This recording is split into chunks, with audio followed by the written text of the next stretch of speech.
আসসালামু আলাইকুম। জানিয়ে দেব এই মুহূর্তে হাতে পাওয়া সর্বশেষ ভয়ঙ্কর কিছু আন্তর্জাতিক আপডেট বাংলা সংবাদ। শুরুতেই থাকছে সংবাদ শিরোনাম। শুরুতেই জানিয়ে দেব তেল আবিবে হাইপারসনিক ক্ষেপণাস্ত্র হামলা, আতঙ্কে পালালো লাখ লাখ ইসরায়েলি। এরপর রয়েছে ভারত পাকিস্তানের উপর নজর রাখছে, জানালো যুক্তরাষ্ট্র। সর্বশেষ থাকছে বৃহত্তর ইসরায়েল, আদৌ সম্ভব নাকি শুধুই হুমকি। এখন শুনছিলেন সংবাদ শিরোনাম, এবার বিস্তারিত। প্রিয় দর্শক, আপনি যদি এই চ্যানেলে নতুন হয়ে থাকেন, ভিডিওটি দেখতে দেখতে চ্যানেলটি সাবস্ক্রাইব করে আমাদের সাথেই থাকুন। তেল আবিবে হাইপারসনিক ক্ষেপণাস্ত্র হামলা, আতঙ্কে পালালো লাখ লাখ ইসরায়েলি। ইয়েমেনের সশস্ত্র বাহিনী জানিয়েছে তারা তেল আবিবের উপশহরে অবস্থিত বেন গুরিয়ন বিমানবন্দরে প্যালেস্টাইন 2 হাইপারসনিক ব্যালিস্টিক ক্ষেপণাস্ত্র ব্যবহার করে বিশেষ এক অভিযান চালিয়েছে। এতে বিমানটির সব ফ্লাইট স্থগিত করা হয়েছে এবং লাখ লাখ ইসরায়েলি ভয় আতঙ্কে নিরাপদ আশ্রয়কেন্দ্রে যেতে বাধ্য হয়েছে। ইয়েমেনি সশস্ত্র বাহিনীর মুখপাত্র ব্রিগেডিয়ার জেনারেল ইহইয়া সারির রোববার এক বিবৃতিতে এসব তথ্য জানায়। ইসরায়েলি বিমানবন্দরে চালানো এই বিশেষ সামরিক অভিযান সফল হয়েছে দাবি করে তিনি বলেন, এই হামলার ফলে লাখ লাখ জয়নিস্ট আশ্রয়কেন্দ্রে পালাতে বাধ্য হয়েছে এবং বিমানবন্দরের ফ্লাইট স্থগিত করা হয়েছে। জেনারেল সারি জোর দিয়ে বলেন, এই অভিযান চালানো হয়েছে নিপীড়িত ফিলিস্তিনি জনগণের সহায়তার জন্য এবং গাজার বাসিন্দাদের গণহত্যা ও অনাহারে মৃত্যুর মতো অপরাধের প্রতিক্রিয়ায়, পাশাপাশি আমাদের দেশের উপর শত্রুর আগ্রাসনের জবাবে। তিনি বলেন, গাজায় গত 2 বছর ধরে চলছে তা প্রমাণ করে ফিলিস্তিনের ভাইদের রক্ত, আরব ও মুসলমানদের রক্ত ইসরায়েলি শত্রুদের হাতে ঝরছে। ইয়েমেনি সশস্ত্র বাহিনীর এই মুখপাত্র ইসলামী বিশ্বের নিরাপত্তার তীব্র সমালোচনা করে বলেন, গাজার জনগণের উপর গণহত্যা, অবরোধ এবং অনাহারের বিরুদ্ধে কার্যকর কোনো পদক্ষেপ নেওয়া হচ্ছে না। জেনারেল সারি আরও উল্লেখ করেন, ফিলিস্তিনি জনগণের প্রতি ধর্মীয়, নৈতিক ও মানবিক দায়িত্ব পালনের অংশ হিসেবে ইয়েমেনি সশস্ত্র বাহিনীর অভিযান অব্যাহত থাকবে যতক্ষণ না পর্যন্ত যুদ্ধ বন্ধ হয় এবং গাজার অবরোধ প্রত্যাহার করা হয়। ভারত পাকিস্তানের উপর নজর রাখছে, জানিয়েছে যুক্তরাষ্ট্র। ভারত পাকিস্তানের পরিস্থিতির উপর যুক্তরাষ্ট্র প্রতিদিন নজর রাখছে বলে জানিয়েছে দেশটির পররাষ্ট্রমন্ত্রী মার্কো রুবিও। একই সঙ্গে এই দুই দেশের মধ্যে পারমাণবিক উত্তেজনা এড়াতে সাহায্য করার বিষয়ে ট্রাম্পের দাবি পুনর্ব্যক্ত করেছেন তিনি। ভারতীয় সংবাদ মাধ্যম এনডিটিভির এক প্রতিবেদনের খবর জানিয়েছে। প্রতিবেদনে বলা হয়েছে, ভারত ও পাকিস্তানের মধ্যে কী ঘটছে তা আমরা প্রতিদিন লক্ষ্য রাখি। কম্বোডিয়া ও থাইল্যান্ডে কী ঘটছে সেটাও। এসব জায়গা ছাড়াও অন্যত্র যেখানে উত্তেজনা আছে সেগুলো আমরা নিয়মিত পর্যবেক্ষণ করি। মার্কিন পররাষ্ট্রমন্ত্রী বলেন, ভারত পাকিস্তানের মধ্যে যুদ্ধবিরতি টিকিয়ে রাখা খুবই কঠিন এবং তা যে কোনো সময় ভেঙে যেতে পারে। যুদ্ধবিরতির সবচেয়ে বড় জটিলতা হলো সেটি বজায় রাখা। এ সময় মার্কিন পররাষ্ট্রমন্ত্রী ভারত পাকিস্তানের সর্বশেষ যুদ্ধবন্ধে মার্কিন প্রেসিডেন্ট ডোনাল্ড ট্রাম্পের ভূমিকার কথা পুনরায় তুলে ধরেন। রবিও বলেন, ট্রাম্প দক্ষিণ এশিয়ার 1-2 প্রতিবেশীর মধ্যে পারমাণবিক উত্তেজনা এড়াতে সাহায্য করছেন। ভারতের দাবি, গত মে মাসে পাকিস্তানের ব্যাপক ক্ষতির পর ইসলামাবাদের উদ্যোগে যুদ্ধবিরতির মাধ্যমে সংঘাতের সমাপ্তি ঘটে। তবে পাকিস্তান ট্রাম্পের বক্তব্যের প্রতিধ্বনি করে জানিয়েছে, মার্কিন প্রেসিডেন্টের হস্তক্ষেপেই বিষয়টি নজরে আসে। রাশিয়া ইউক্রেন যুদ্ধবিরতি প্রসঙ্গে রুবিও বলেন, যুদ্ধবিরতি কেবল তখনই সম্ভব যখন উভয় পক্ষ গুলি চালানো বন্ধে সম্মত হয়, আর রাশিয়ানরা এখনও তাতে রাজি হয়নি। তিনি বলেন, যুদ্ধবিরতি খুবই দ্রুত ভেঙে পড়তে পারে, বিশেষ করে ইউক্রেনের মতো 3.5 বছর যুদ্ধের পর। তবে লক্ষ্য রাখা উচিত, কেবল সামরিক যুদ্ধবিরতি নয়, বরং স্থায়ী শান্তি চুক্তি, যাতে বর্তমানেও যুদ্ধ না থাকে, ভবিষ্যতেও না থাকে।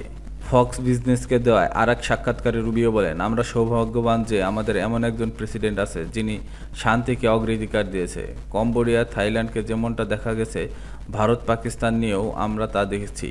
এমনকি রুয়ান্ডা ও ডিআরসিতেও ভবিষ্যতেও শান্তি প্রতিষ্ঠার যে কোনো সুযোগ আমরা কাজে লাগানোর চেষ্টা চালিয়ে যাব। প্রসঙ্গত, গত মে মাসে 4 দিনের পারস্পরিক ড্রোন ক্ষেপণাস্ত্র ও যুদ্ধ বিমান হামলার অন্তত 60 জন নিহত এবং হাজারো মানুষ বাস্তুচ্যুত হওয়ার পর 2 দেশে যুদ্ধবিরতি সম্মত হয়। আর এই যুদ্ধবিরতি ট্রাম্প ঘোষণা করেছিলেন। প্রায় 3 দশকের মধ্যে এটিই ছিল ভারত পাকিস্তানের মধ্যে সবচেয়ে ভয়াবহ সংঘাত।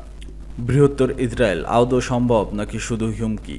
ইসরায়েলের প্রধানমন্ত্রী বেনিয়ামিন নেতানিয়াহু আবারও বৃহত্তর ইসরায়েল ধারণা নিয়ে বিতর্ক তৈরি করেছেন। 1995 সালে প্রকাশিত তার বই a place under the sun এ তিনি ফিলিস্তিনি রাষ্ট্রের অস্তিত্ব অস্বীকার করে ভূমধ্যসাগর থেকে জর্ডান নদী পর্যন্ত ভূখণ্ডকে ইহুদিদের ভূমি বলে উল্লেখ করেছিলেন।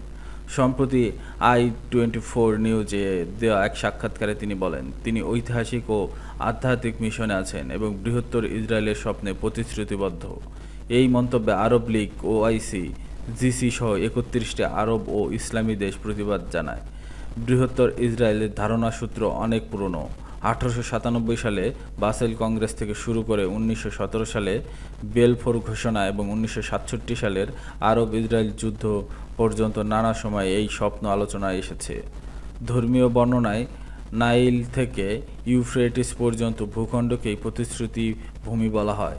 এমনকি পুরনো মুদ্রায় ইসরায়েলের সীমানা বিস্তৃত আঁকা ছিল, যেখানে কুয়েত, ইরাক, মিশর ও সৌদি আরব পর্যন্ত অন্তর্ভুক্ত।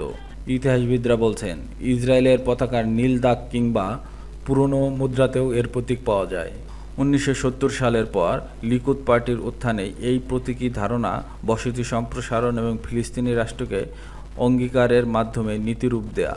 তবে অনেক গবেষণার মতে বৃহত্তর ইসরায়েলের বাস্তবে সম্ভব নয়, কারণ এতে লাখ লাখ আরব জনগণ যুক্ত হবে, যা ইসরায়েলের জন্য জনসংখ্যাগতভাবে বড় চ্যালেঞ্জ।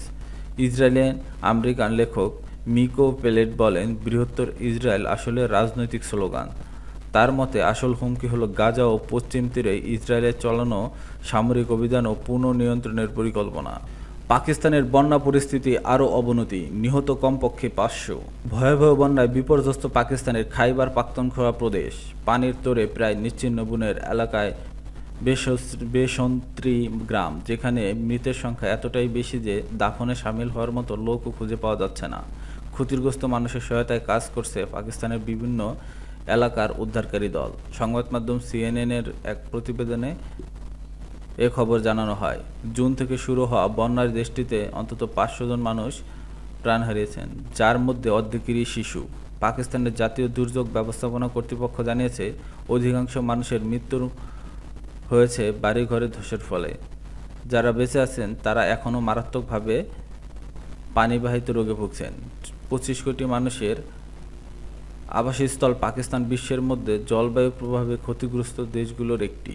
যদিও দেশটি বৈশ্বিকভাবে মাত্র 0.5% তাপ উৎপাদন করে, কিন্তু ক্ষতিগ্রস্ত দিক থেকে ভয়াবহ অবস্থানে রয়েছে। চলতি বছরের মধ্যে গত সপ্তাহে 24 ঘন্টার মধ্যে ভারী বৃষ্টি ও বন্যায় 180 জনের মৃত্যু হয়। শুক্রবার এই প্রতিবেদনে তথ্য জানিয়েছে পাকিস্তানের জাতীয় দুর্যোগ ব্যবস্থাপনা সংস্থা। বেশিরভাগ মৃত্যু হয় উত্তর পূর্বাঞ্চলীয় প্রদেশ খাইবার পাখতুনখোয়াতে।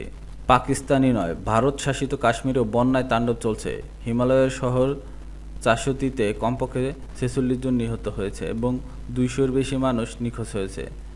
চলতি মাসের শুরুতে পানির একটি প্রবাহ হিমালয়ের উত্তর ভারতের ধরালি গ্রামে ঢুকে পড়লে সেখানে 4 জনের মৃত্যু হয় এবং নিখোঁজ হয় বহু মানুষ। এর আগে 2022 সালে বন্যায় 1700-এর বেশি মানুষ মৃত্যু হয়, ঘরবাড়ি ভাড়া হয় হাজার হাজার মানুষ, প্রায় $40 বিলিয়ন সম্পত্তি ক্ষয় হয়।